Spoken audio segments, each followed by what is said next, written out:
আসসালামু আলাইকুম। রাইসুল হক চৌধুরী স্বাগত জানাচ্ছি এনটিভির মধ্যরাতের খবরে। ক্রাউন সিমেন্ট শিরোনাম দেখছিলেন, এবার পুরো খবর।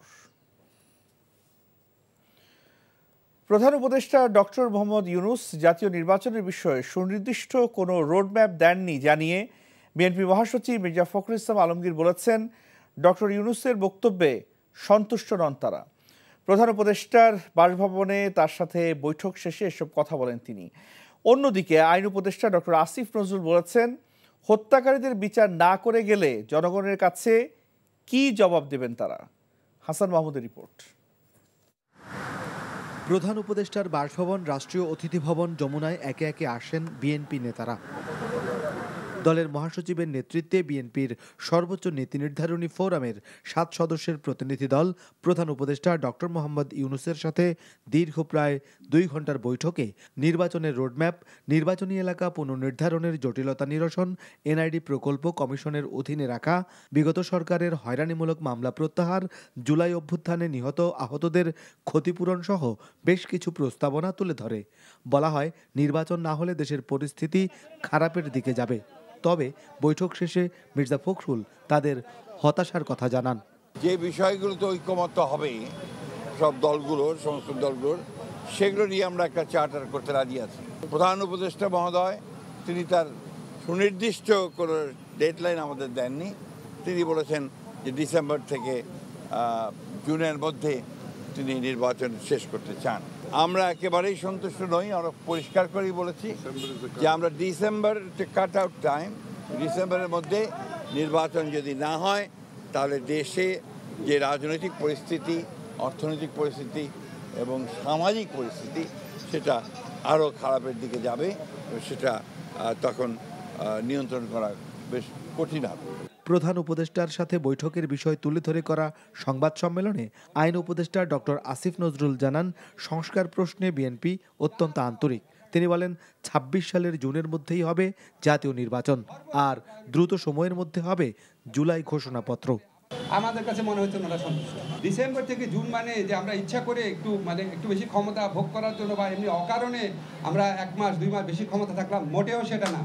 ডিসেম্বরের থেকে জুনের মধ্যে যত তাড়াতাড়ি সম্ভব। আজকে বাংলাদেশে এত হাজারের বেশি তরুণ জীবন দিয়েছে, আর প্রায় 50-60 হাজার মানুষ আপনার শারীরিকভাবে পার্মানেন্টলি ক্ষতিগ্রস্ত হয়েছে, চোখ হারিয়েছে। তাদের যে বিচারের যে দাবি, এটা তো এই গণ উত্থানের অন্যতম প্রধান আকাঙ্ক্ষা আছে।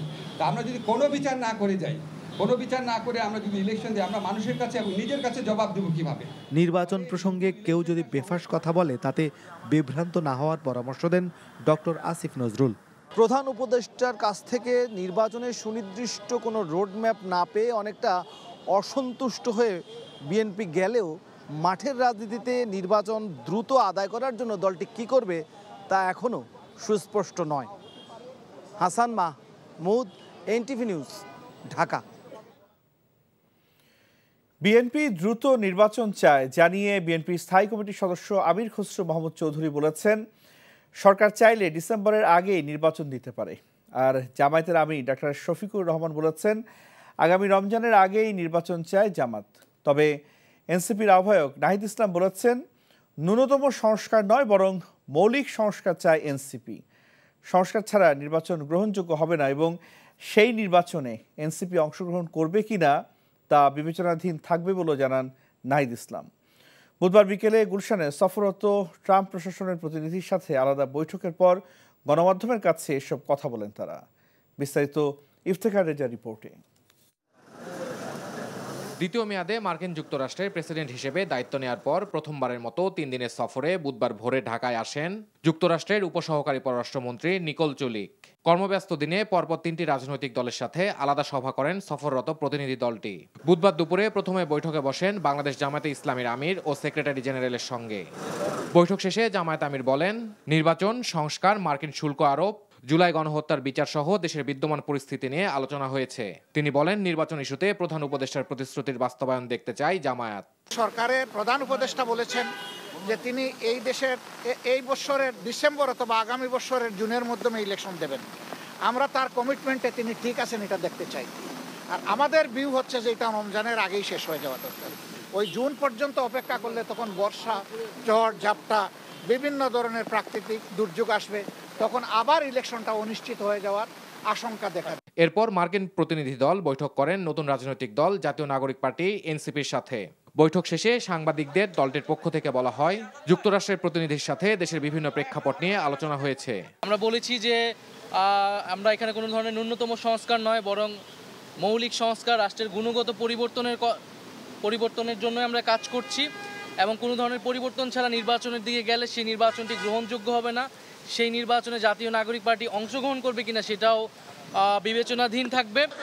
ট্রাম্প প্রশাসনের প্রতিনিধি দলটি সবশেষ বৈঠক করেন বিএনপির মহাসচিব মির্জা ফখরুল সহ দলটির 3 নেতার সাথে। বৈঠক শেষে স্থায়ী কমিটির সদস্য আমির খসরু মাহমুদ চৌধুরী বিএনপির পক্ষ থেকে বলেন, 1 মাসের মধ্যে চলমান সংস্কার শেষে ডিসেম্বরের মধ্যেই নির্বাচন দেওয়া সম্ভব। ডিসেম্বরের মধ্যে আমরা নির্বাচন চাই এবং আমি যেটা একটু পরিষ্কার করে বলছি, যে কারণে যে সংস্কারের কথাটা বলা হচ্ছে সেটা আগামী 1 মাসের মধ্যে সমাধান করা সম্ভব। কারণ সংস্কারের ব্যাপারে বলাই হয়েছে, ঐক্যমত যেগুলোতে হবে এগুলো সংস্কার হবে, বাকিগুলো হবে প্রত্যেকটি রাজনৈতিক দল জনগণের কাছে নিয়ে যাবে আগামী নির্বাচনে ম্যান্ডেট নিয়ে, তারা কি চায় ওটা নিয়ে আগামী সংসদে আসবে। আর যেখানে ঐক্যমত হবে সেটা আগামী 1 মাসের মধ্যে করা সম্ভব। এরপর আর কোনো ইস্যু থাকছে না, নির্বাচন কমিশন প্রস্তুত, তারা বলে দিয়েছে, আর কোনো ইস্যু নাই। সুতরাং ডিসেম্বরের আগেও নির্বাচন হতে পারে। যুক্তরাষ্ট্রের প্রতিনিধি দলের এই সফরে মূলত বাংলাদেশের সংস্কার ও গণতান্ত্রিক উত্তরণ, ট্রাম্পের পাল্টা শুল্ক আরোপ, রোহিঙ্গা সংকটে সহায়তা এবং মিয়ানমারের পরিস্থিতি সহ ঢাকা ওয়াশিংটন সম্পর্কে নানা বিষয়ে আলোচনা হবে। Iftekhar Reza, NTV news, Dhaka. ত্রয়োদশ জাতীয় সংসদ নির্বাচন নিয়ে অন্তর্বর্তী সরকারের রোডম্যাপ ধরেই প্রস্তুতি নিচ্ছে নির্বাচন কমিশন।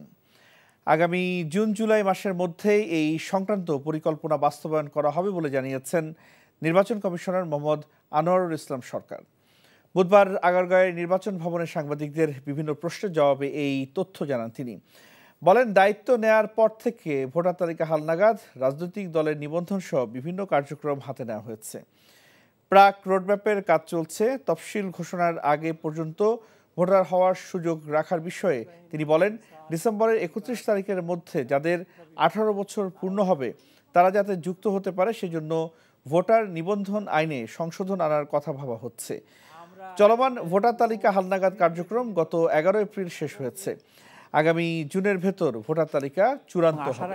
আমরা কি বলে যে মুদ্রিত যে কর্মপরিকল্পনা, যেটি সাধারণত নির্বাচনের আগে নির্বাচন কমিশন পাবলিশ করে, সেটি জুন-জুলাইয়ের দিকে আমরা হয়তো বা আশা করি যে আপনারা প্রিন্টেড কপি পেয়ে যাবেন।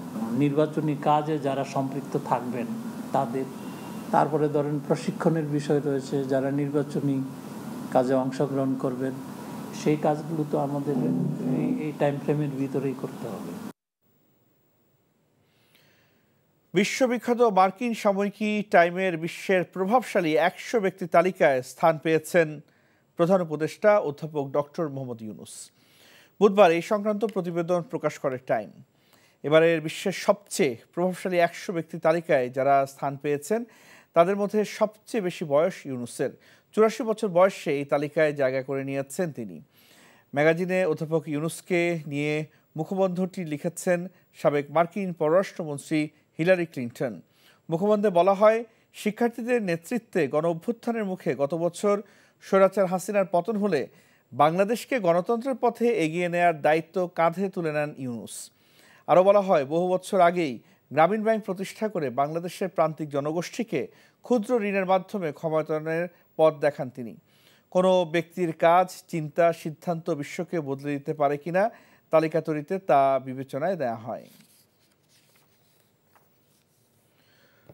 স্বতন্ত্র কারিগরি ও উচ্চশিক্ষা মন্ত্রণালয় প্রতিষ্ঠা, একটি উন্নত মানের টেকনিক্যাল বিশ্ববিদ্যালয় প্রতিষ্ঠা সহ 6 দফা দাবিতে রাজধানীর 7 রাস্তা মোড় প্রায় 8 ঘন্টা অবরোধ করে রাখে সরকারি বেসরকারি polytechnic institute, technical school and college সহ কারিগরি শিক্ষা বোর্ডের আওতাভুক্ত শিক্ষার্থীরা।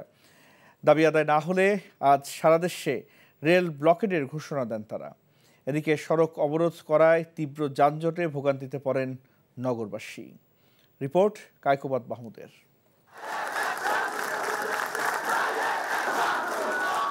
দাবি আদায়ে বুধবার সকাল 10টার পর রাজধানীর 7 রাস্তা মোড়ে অবস্থান নেয় পলিটেকনিকের শিক্ষার্থীরা। কারিগরি সেক্টর পরিচালনায় সংশ্লিষ্ট সব পদে কারিগরি শিক্ষা বহির্ভূত জনবল নিয়োগ নিষিদ্ধ করা, শিক্ষার্থীদের উচ্চশিক্ষার সুযোগের লক্ষ্যে একটি উন্নত মানের টেকনিক্যাল বিশ্ববিদ্যালয় প্রতিষ্ঠা সহ ৬ দফা দাবিতে সড়ক অবরোধ করে দিতে থাকেন নানা স্লোগান।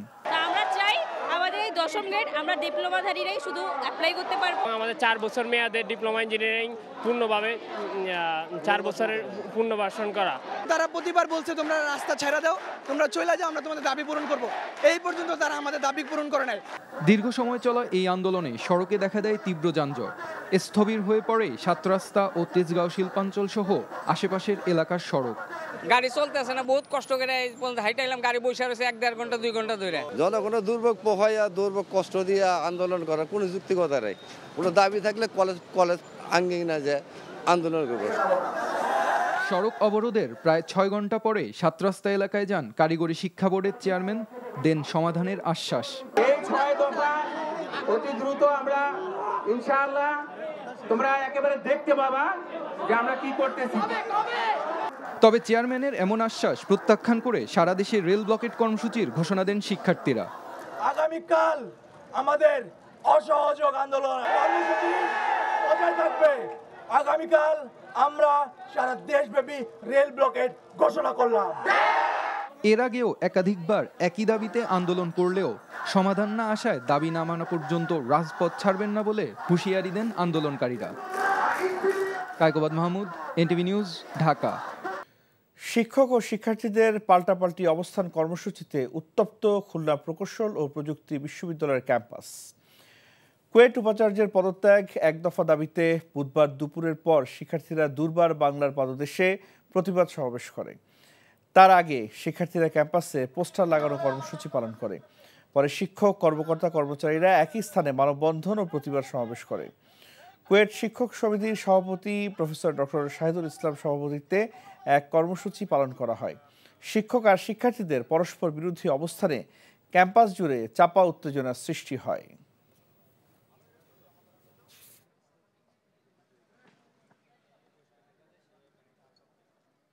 আমাদের সাথে যে অন্যায় হচ্ছে, এই অন্যায়ের বিরুদ্ধে তারা অন্তত আমাদের সাথে একত্রতা পোষণ করবে, এতটুকু আশা আমরা আমাদের শিক্ষকের প্রতি রাখতেই পারি। এই 37 জনের মধ্যে একজন নাও থাকতে পারে প্রকৃত দোষী। সো এটা নিয়ে এই খোলা পানিতে মাছ শিকার করার কিছু নাই। সো আমি উদাত্ত আহ্বান জানাবো ছাত্রদেরকে, তোমরা সিন্ডিকেটের যে সিদ্ধান্ত দিয়েছে সেই সিদ্ধান্তগুলো মেনে নাও। বিডিআর হত্যাকাণ্ডের ঘটনায় তদন্ত কার্যক্রম পুরোদমে এগিয়ে চলছে জানিয়ে তদন্ত প্রতিবেদন আগামী জুনের মধ্যে চূড়ান্ত করা হবে বলে প্রত্যাশা ব্যক্ত করেছেন বিডিআর হত্যাকাণ্ডের ঘটনায় গঠিত তদন্ত কমিশন। প্রধান উপদেষ্টার সঙ্গে সাক্ষাতে ডক্টর মোহাম্মদ ইউনুস বলেছেন, হত্যাকাণ্ডের রহস্য উদ্ঘাটন করতেই হবে। বুধবার বিকেলে রাষ্ট্রীয় অতিথি ভবন যমুনায় প্রধান উপদেষ্টার সঙ্গে সাক্ষাৎ করে তদন্ত কমিশনের সদস্যরা তাকে তদন্তের অগ্রগতি সম্পর্কে অবহিত করেন। কমিশন প্রধান অবসরপ্রাপ্ত মেজর জেনারেল আলম ফজলুর রহমান জানান, বিভিন্ন পক্ষের সঙ্গে যোগাযোগ করছে কমিশন। যেহেতু 16 বছর আগের ঘটনা, তাই যোগাযোগে কিছুটা বিলম্ব হচ্ছে। কমিশন প্রধান আরও বলেন, হত্যাকাণ্ড ও নির্যাতনের ধরন নিয়ে তদন্ত চলছে, যা ছিল একটি পরিকল্পিত হত্যাকাণ্ড। এ সময় তদন্ত কমিশনকে সরকারের পক্ষ থেকে সর্বোচ্চ সহযোগিতা করা হবে জানিয়ে প্রধান উপদেষ্টা বলেন, পুরো জাতি তদন্ত কমিশনের দিকে তাকিয়ে আছে, এই রহস্য উদ্ঘাটন করতেই হবে। প্রায় 15 বছর পর বৈঠকে অংশ নিতে ঢাকা এসেছেন পাকিস্তানের পররাষ্ট্র সচিব আমনা বালুচ। বৃহস্পতিবার ঢাকায় অনুষ্ঠিত হতে যাওয়া বাংলাদেশ ও পাকিস্তানের পররাষ্ট্র সচিব পর্যায়ের বৈঠকে অংশ নেবেন তিনি। বুধবার দুপুরে তাকে বহনকারী বিমান ঢাকার হযরত শাহজালাল আন্তর্জাতিক বিমানবন্দরে অবতরণ করে। বিমানবন্দরে আমনা বালুচকে স্বাগত জানান বাংলাদেশের পররাষ্ট্র মন্ত্রণালয়ের দক্ষিণ এশিয়া অনুবিভাগের মহাপরিচালক ইরশাদ জাহান। বৃহস্পতিবার রাষ্ট্রীয় অতিথি ভবন পদ্মায় অনুষ্ঠিত বৈঠকে পররাষ্ট্র সচিব মোহাম্মদ জসিমউদ্দিন বাংলাদেশের এবং আমনা বালুচ পাকিস্তানের নেতৃত্ব দেবেন। মধ্যাহ্নভোজের পর পররাষ্ট্র উপদেষ্টা মোহাম্মদ তৌহিদ হোসেন এবং এরপর প্রধান উপদেষ্টা অধ্যাপক মোহাম্মদ ইউনুসের সঙ্গে সৌজন্য সাক্ষাৎ করবেন।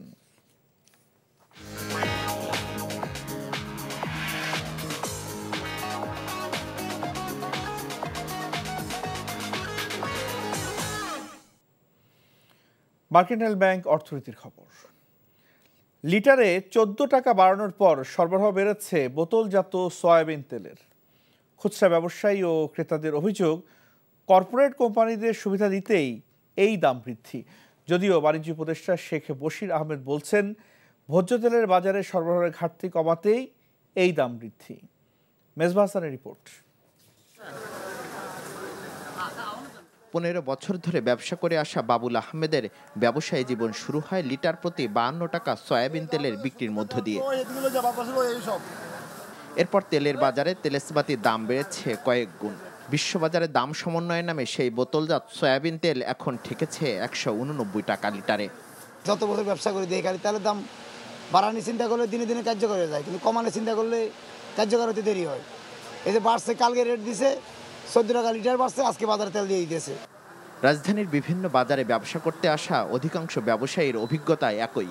তাদের অভিযোগ, অন্তর্বর্তীকালীন সরকার আসার পর নিত্যপণ্যের বাজার নিয়ন্ত্রণে থাকলেও ভোজ্য তেলের দাম নিয়ন্ত্রণ করা সম্ভব হয়নি।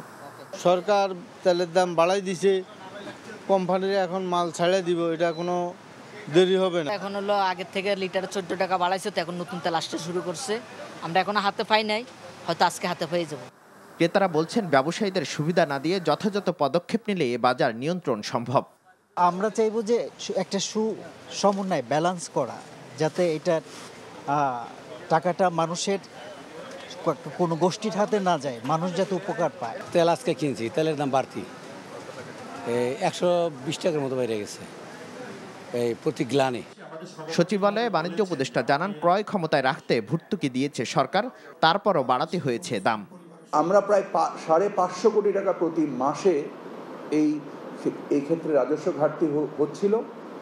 দুঃখজনকভাবে এটা আর টানা সম্ভব হয়নি বলে অর্থ মন্ত্রণালয় এবং বাণিজ্য মন্ত্রণালয় একসাথে কাজ করে আমরা 30 তারিখেরটা 15 তারিখে, মানে প্রায় 14-15 দিন দেরি করেছি, এবং আমরা আশা করছি সামনে এই মূল্য আবার স্থিতিশীল হবে।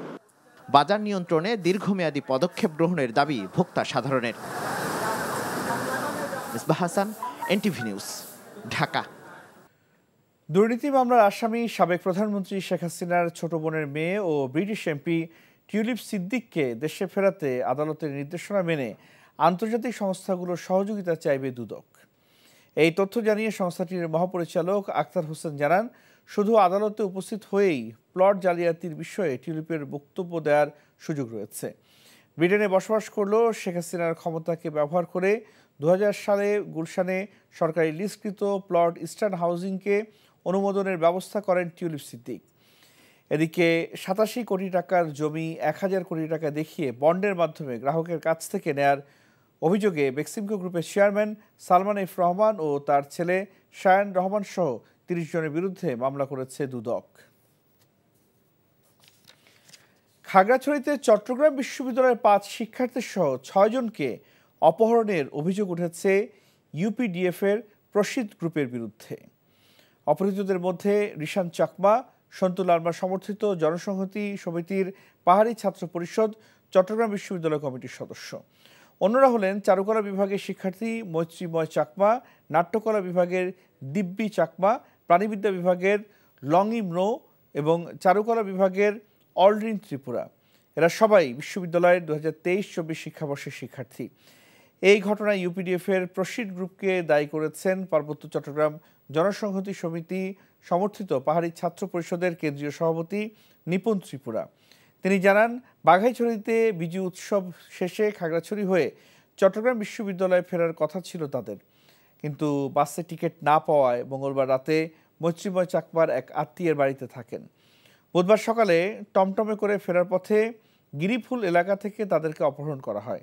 এ সময় শিক্ষার্থীদের বহনকারী টমটমের চালককেও অপহরণ করা হয়। তবে ঘটনার সাথে জড়িত থাকার অভিযোগ অস্বীকার করেছেন ইউপিডিএফ-এর জেলা সংগঠক অঙ্গ মার্মা। অপহৃতদের অবস্থান শনাক্তে চেষ্টা করছে পুলিশ। প্রতি বছর ন্যায় এবারও নেপালে শুরু হচ্ছে 2 বাংলার গ্ল্যামার প্রতিযোগিতা বর্ষা সুন্দরী সিজন 4 অপরূপা। ইতিমধ্যে শুরু হয়েছে এর বাছাই পর্ব। আগামী শনিবার কাঠমান্ডুর 5 তারকা হোটেল ইয়াক অ্যান্ড ইয়াকিতে শুরু হবে প্রতিযোগিতার ফাইনাল রাউন্ড।